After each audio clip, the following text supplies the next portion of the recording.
जय श्री कृष्णा। राधे राधे। आज सभी सुनेंगे अक्षय तृतीया की व्रत कथा। महात्म्य पुराण के अनुसार इसी दिन से सतयुग और त्रेता युग का आरंभ हुआ था। विष्णु दामोदर पुराण में कहा गया है कि जो व्याकृत एक भी अक्षय तृतीया का व्रत कर लेता है वो सब तीर्थों का फल वो पा जाता है। भगवान श्री कृष्ण का कथन है कि अक्षय तृतीया के दिन स्नान, जप, तप, होम, स्वाध्याय, पितृ तर्पण और दान जो कुछ भी किया जाता है वो सब अक्षय हो जाता है। इसलिए इस तिथि को अक्षय तृतीया के नाम से जाना जाता है।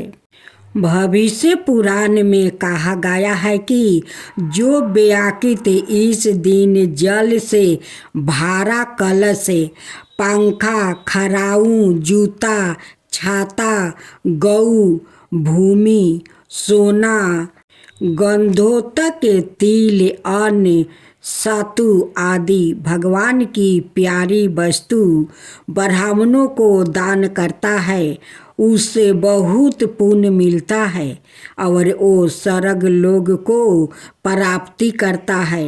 इस दिन मृत्यु पितरों को तिल और जल से दर्पण और पिंड दान भी इस विशेष के साथ किया जाता है कि उसका फल अक्षय होगा।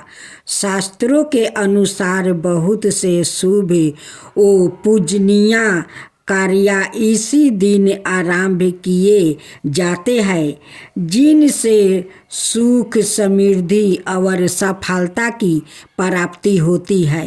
इसलिए नए व्यवसाय, भूमि का कार्य, भवन संस्था का उद्घाटन, विवाह, हवन आदि इस तिथि को किए जाते हैं। जो मनुष्य इस दिन गंगा स्नान करता है वो सब पापों से मुक्ति हो जाता है। भगवान परशुराम का अवतार भी इसी दिन होने के कारण उनकी जयंती भी इसी दिन मनाई जाती है। यदि यह व्रत सोमवार, रोहिणी, कृतिका नक्षत्र से युक्त हो तो अधिक फलदायक माना जाता है। भगवान बद्रीनाथ के पट द्वार भी इसी दिन खुलते हैं।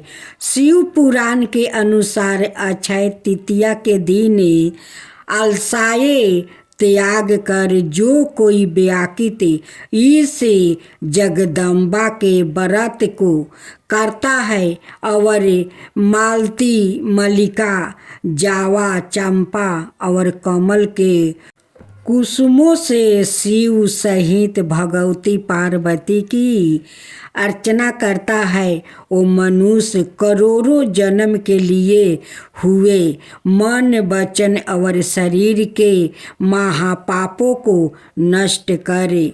धर्म, अर्थ, काम और मोक्ष इन चारों पुरुषार्थों का लाभ प्राप्ति करता है। पूजन विधि विधान। यह व्रत वैशाख मास के शुक्ल पक्ष की तृतीया को रखा जाता है। इस दिन उपवास करके भगवान विष्णु, लक्ष्मी, श्री कृष्णा, वासुदेव का पूजन किया जाता है। व्रती को इस दिन प्रातः कालीन कर्मों से निवृत्त होकर स्नान करना चाहिए। विधि विधान अनुसार भगवान का पूजन तुलसी दल चढ़ाकर धूप, दीप, अक्षत, पुष्पा आदि से करने के परचत भीगे हुए चने की दाल का भोग लगाए। इसमें मिश्री और तुलसी दल भी मिला ले। फिर भक्तों में प्रसाद वितरित करे। भगवान की प्यारी वस्तुओं का जिसका उल्लेख महात्म्य में किया गया है दान करे।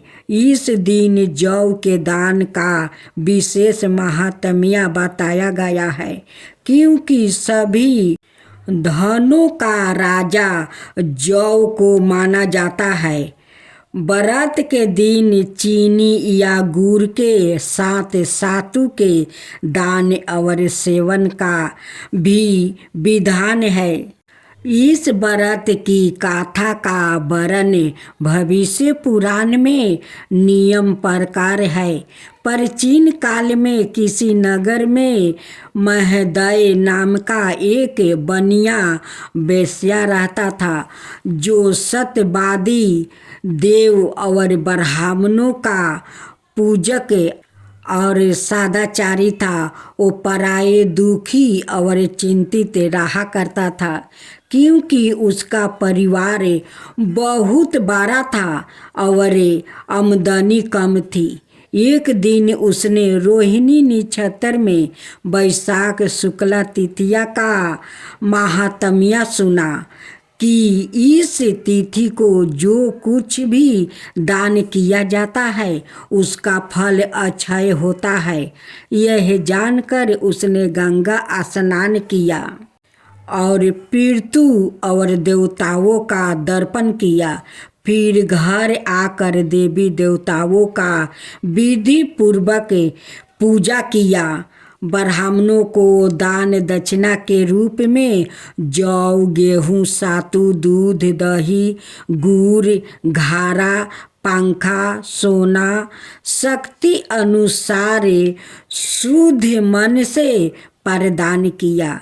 यद्यपि उसकी पत्नी ने दान का विरोध भी किया, लेकिन वो धर्म कर्म से बेमुख हुआ। परिणाम यह हुआ कि वो दूसरे जन्म में कुशावती पुरी नाम का नगर का राजा बना और धन संपन्न हुआ। उसने संपन्नता के बल पर बड़े बड़े यज्ञ पूरे किए, गौदान, सौरन दान दिया। अपनी इच्छा अनुसार वो भोगों को भोग, अनेक दीन दुखियों को धन देकर संतुष्ट किया। फिर भी उसका धन कभी समाप्त नहीं हुआ, क्योंकि उसके पास का धन अक्षय भंडार था।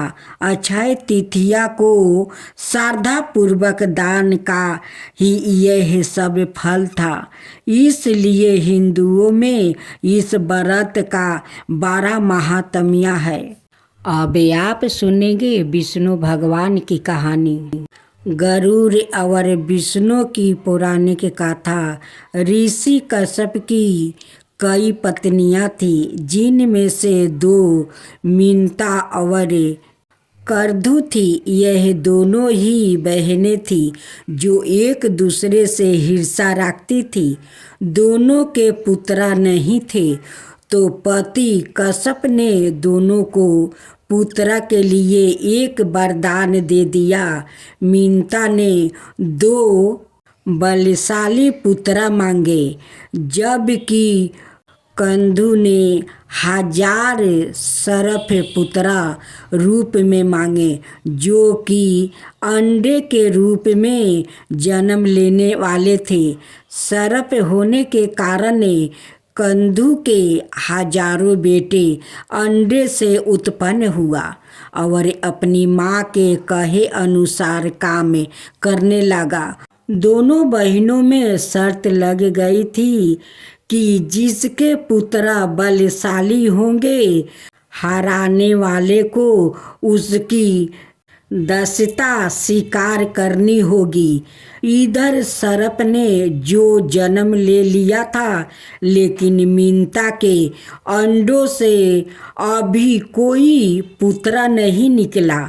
इसी जल्दबाजी में मीनता ने एक अंडे को पकने से पहले ही फोड़ दिया।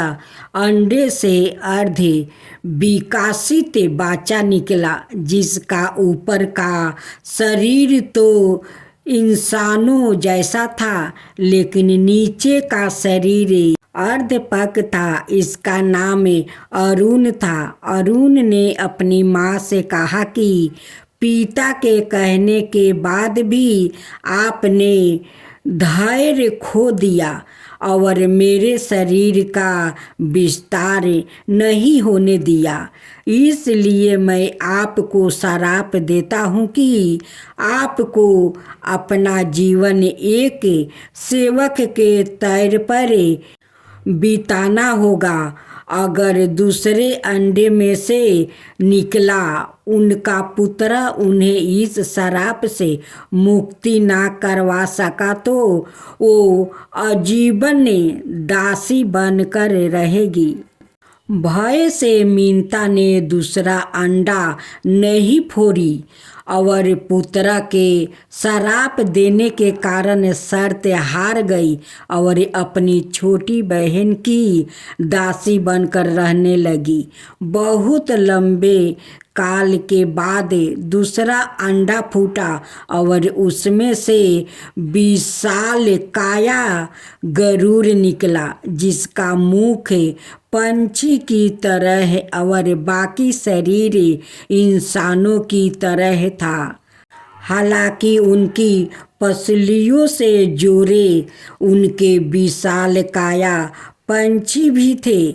जब गरुड़ को यह पता चला कि उनकी माता तो उनकी ही बहन की दासी है और क्यों है यह भी पता चला, तो उन्होंने अपनी मौसी और सांपों से इस दस्ताव से मुक्ति के लिए उन्होंने शर्त पूछी। सांपों ने मीनता की दस्ता की मुक्ति के लिए अमृत मंथन से निकला अमृत मांगा। अमृत लेने के लिए गरुड़ स्वर्गलोक की तरफ तुरंत निकल पड़े।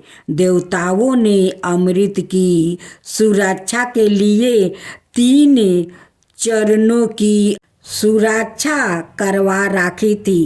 पहले चरण में आग की बड़े पर्दे बिछा रखे थे, दूसरे में घातक हथियारों की आपस में घर्षण करती दीवार थी और अंत में 2 विषैले सांप का पहरा। वहां तक भी पहुंचने से पहले देवताओं से मुकाबला करना था। गरुड़ सबसे भीड़ गए और देवताओं को बिखर दिया। तब गरुड़ ने कई नदियों का जल मुख में ले पहले चरण की आग को बुझा दिया। अगले पथ में गरुड़ ने अपना रूप इतना छोटा कर लिया कि कोई भी हथियार उनका कुछ ना बिगाड़ सका और सांपों को अपने दोनों पंखों में पकड़कर उन्होंने अपने मुंह से अमृत कलश उठा लिया और धरती की ओर चल पड़े। लेकिन तभी रास्ते में भगवान विष्णु प्रकट हुए और गरुड़ के मुंह में अमृत कलश होने के बाद भी उसके प्रति मन में लालच ना होने से खुश होकर गरुड़ को वरदान दिया कि वो आजीवन अमर हो जाएंगे।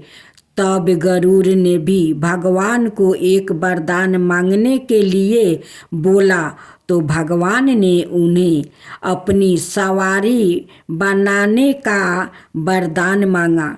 इंद्र ने भी गरुड़ को वरदान दिया कि वो सांपों को भोजन रूप में खा सकेगा।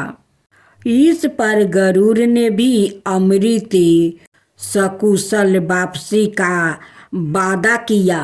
अंत में गरुड़ ने सांपों को अमृत सौंप दिया और भूमि पर राख कर कहा कि यह रहा अमृत कलश, मैंने यहाँ इसे लाने का अपना वादा पूरा किया और अब यह आपके सुपुर्द हुआ, लेकिन इसे पीने के आप सभी स्नान करें तो अच्छा होगा।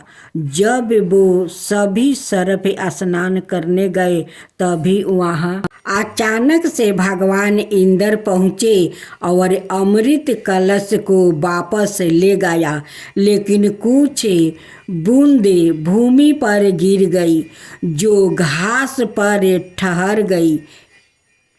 सांप उन बूंदों पर झपट पड़े, लेकिन उनके हाथ कुछ न लगा। इस तरह गरुड़ की शर्त भी पूरी हो गई और सांपों को अमृत भी नहीं मिला। अब आप सुने रोगहर्ता वैतीश्वर भगवान की कहानी। एक समय की बात है, भगवान विष्णु और देव गुरु बृहस्पति इंद्र की सभा में विराजित थे। हे लक्ष्मीपति, आपने असुरों को पराजित करके मुझे अमरावती का राजा बना दिया है। आपकी अपार करुणा और शक्ति ही हम देवताओं का एकमात्र संबल है। देव इंद्र, आप निर्भय होकर देवलोक का राज्य संभाले। अब आपको असुरों से कोई भय नहीं है। भगवान विष्णु के चले जाने के बाद इंद्र ने बृहस्पति से कहा, गुरुदेव, हमने असुरों को तो पराजित कर दिया है, लेकिन पास ही खरे कुछ देवताओं की ओर संकेत करके इंद्र बोले, लेकिन क्या इंद्रदेव, इन देवताओं को जरा दिखाइए, या अभी भी असुरों के शस्त्रोघात से घायल है? हाँ गुरुदेव, हमें इन घावों के कारण अब भी असहनीय पीड़ा हो रही है। चिंता मत करो, पृथ्वी पर जाकर करुणा मूर्ति भगवान शिव की आराधना करो। वो निश्चित रूप से तुम्हारी पीड़ा को हर लेंगे। हमें पृथ्वी पर किस स्थान पर जाना होगा? तुम लोग तमिलनाडु में स्थित वैतीश्वर मंदिर में जाओ। देवगण वैतीश्वर मंदिर गए और वहाँ उन सभी ने भगवान शिव की, जो जीव को जन्म मरण के पास से मुक्ति कर देते हैं, पूजा अर्चना शुरू कर दिए। उधर कैलाश पर भगवान शिव ने माता पार्वती से कहा, देवी चलो हम लोग चलकर देवताओं की पीड़ा का हरण करके उन्हें आशीर्वाद भी दे दे। हे कैलाशपति, हे विश्वनाथ, हे वैदीश्वर, हम पर कृपा करे और हमारी पीड़ा हर ले। चलिए, हमें विलंब नहीं करना चाहिए। भगवान शिव ने एक वैद्य का रूप धारण किया और वैदेश्वर मंदिर में पधारे। पार्वती जी उनकी सहायिका के रूप में उनके साथ थी। हे वैद्यराज, आप हमारी सहायता के लिए आए, साक्षात उमा परमेश्वर ही आते हैं। कृपाए देवताओं को औषधि प्रदान करके उनकी पीड़ा का सामना कीजिए। भगवान शिव ने देवी के हाथ में रखी कटोरी से कुछ औषधियों निकाली और उसको देवों के घावों पर लेप किया। वैद्यराज, आप कौन है? आपने जैसे ही हमारे घाव पर औषधियों लगाई, हमारी सारी पीड़ा गायब हो गई। प्रभु, आप कृपा करके यह मोतियों से भरा थाल स्वीकार करें। देवी, कृपा इनकी भेंट स्वीकार करें। कार्तिकेय, आओ, इन मोतियों से मैं तुम्हारा श्रृंगार करती हूँ। भगवान कार्तिकेय उन मोतियों को धारण करके अति सुंदर लगने लगे। कुमार स्वामी, आप कृपा यही राख कर भक्तों पर कृपा कीजिए। आपको सब लोग मृत्यु के मार स्वामी के नाम से जानेंगे।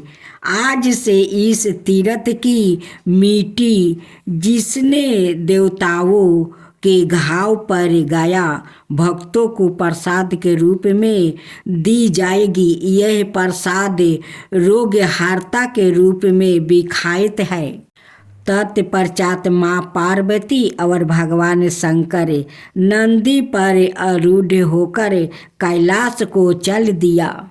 तो बोलो कैलाशपति की जय, माता पार्वती की जय। भक्त जनों, आज आप सुने विष्णु भगवान की आरती और उसके साथ में कथा।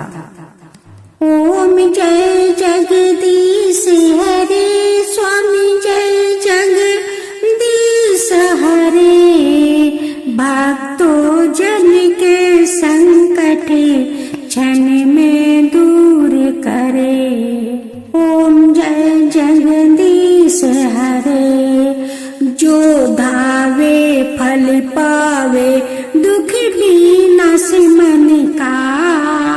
सुख संपत्ति घर आवे, कष्ट मिटे तन का। ओम जय जगदीश हरे। माता पिता तुम मेरे, शरण कहूँ मैं किसकी। तुम बिना और न दूजा, आस करूँ किसकी। ओम जय जगदीश हरे। तुम पुराण परिमतिमा, तुम अंतर्यामी। पार ब्रह्म परमेश्वर, तुम सबके स्वामी। ओम जय जगदीश हरे। तुम करुणा के सागर, तुम पालन करता। मैं सेवक तुम स्वामी, कृपा करो भक्तो। ओम जय जगदीश हरे। तुम हो ये काया गोचर, सबके प्राणपति।